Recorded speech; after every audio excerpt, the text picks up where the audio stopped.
Assalamu alaikum warahmatullahi wabarakatuh. Today I'm here to discuss about a diseased heart and its treatment. So you see, this heart has two type of influences. One influence is from the needs of the body, and the other influence is from the need of the soul. If we focus more on our bodily needs, the heart will definitely become hard.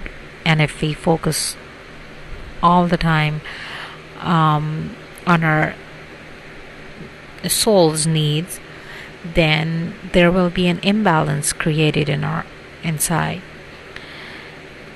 These needs can be fulfilled by hearing, listening, and seeing. Now, body's needs are the worldly desires, and the soul's needs is the truth, the revelation, Quran, recitation, and all those. Prophet Muhammad sallallahu alaihi wasallam, he said that Allah does not look at your bodies, instead He looks what is inside your heart. Ala qulubikum wa amalikum. Therefore, a righteous person is constantly monitoring what is the state of his or her heart, and he's in constant check.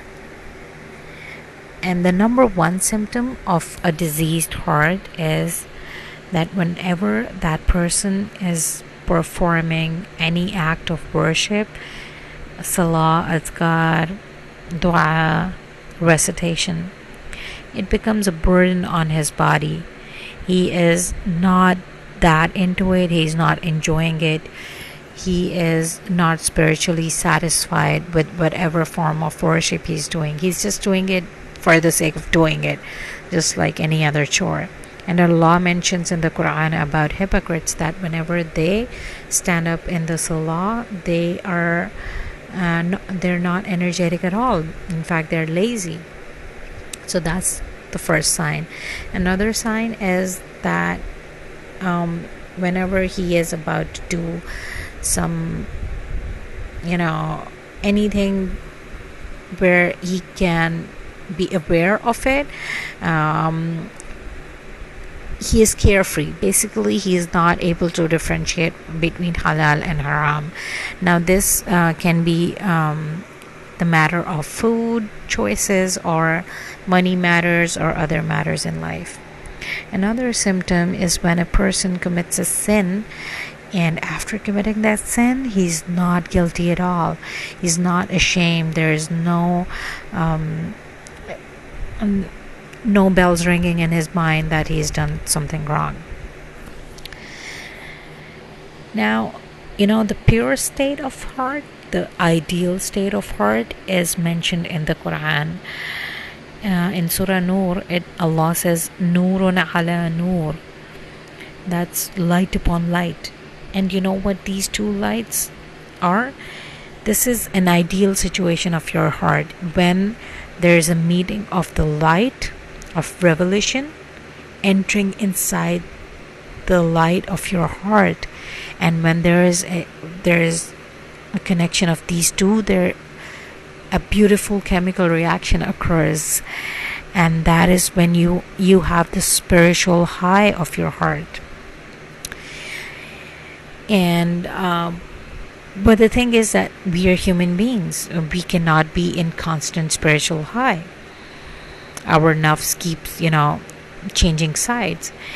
Now, what is nafs? Nafs is actually a conflict inside of us to do good or bad. That is nafs. And it can be pulled in either direction. When we go too far in the bad direction, our nafs becomes and we feel bad about it. We are guilty. It becomes nafs al-lawama. And when the same nafs now he realizes that he has done something wrong and he repents or do istighfar or tawbah, it becomes nafs al-mutma'inna. Now, mutma'inna means a tranquil, a peaceful nafs. But the thing is that our nafs is constantly being pulled towards dunya. it never stays the same. It is constantly being pulled, and we have already been alarmed by that. And it tries its best to feed our body's desire, and it is up to us to keep our nafs in check,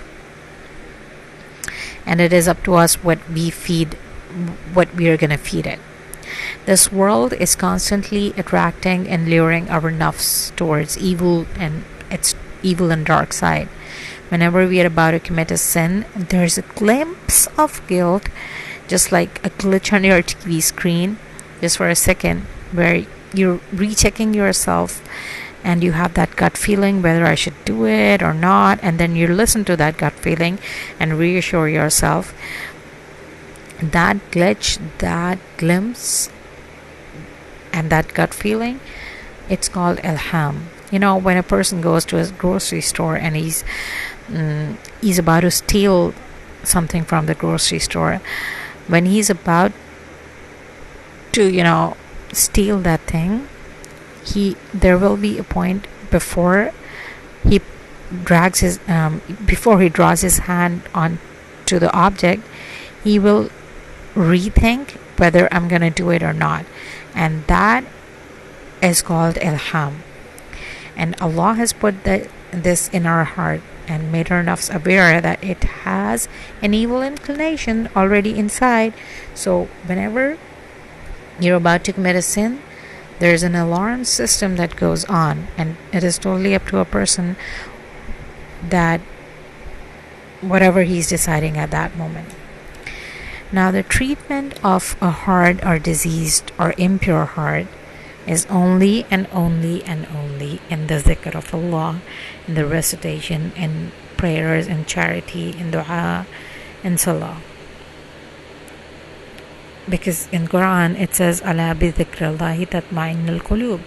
If you want to attain the state of if you want your nafs to be nafsul mutma'inna, you gotta remember Allah.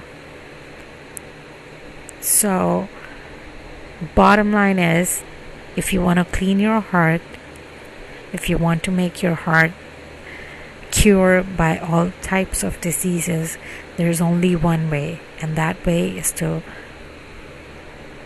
come back to the Quran, come back to your prayers, your adhkar. I know for some people, they think that whatever form of worship they're doing, they're just doing it for the sake of it. And I have some people telling me that we do zikr, but we don't feel it. But trust me, if you be consistent in your azkar, in your prayers, there will be a level where there will be a point that your heart will be at that level, and that level is nurun ala nur.